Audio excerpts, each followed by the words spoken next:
இந்த வீடியோ ரொம்ப ரேரான வீடியோ. இதை நல்லா பார்த்துக்கோங்க. இந்த வீடியோல 3 மிகப்பெரிய காவல் தெய்வங்களும் ஒன்னா ஒரே நேரத்தில் இந்த கோவில்ல சாமி ஆடிட்டு இருப்பாங்க. இப்போ இந்த இடத்துல முன்னாடி பெரம்ப வச்சு அடிச்சுட்டே சாமி ஆடுற இவர் வந்து முனியசாமி.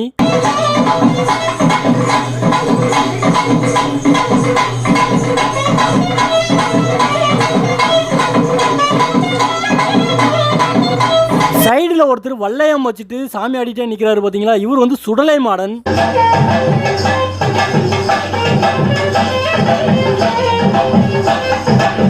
பின்னாடி ஒருத்தர் பெரிய அருவாள் வச்சுட்டு நிற்பாரு, இவர் வந்து கருப்பசாமி.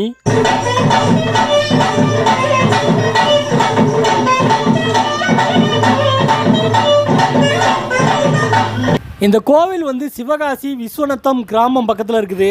இந்த கோவிலில் இருக்கிற அலங்காரத்தை பார்த்தீங்கன்னாலே தெரியும். நடுவில் வந்து முனியாண்டி இருக்கிறாரு, வலது பக்கம் கருப்பசாமி இருக்கிறாரு, இடது பக்கம் சுடலை மாடன் இருக்கிறாரு. சுடலை மாடனுக்கு பக்கத்திலே பேச்சியம்மனையும் வச்சிருக்கிறாங்க.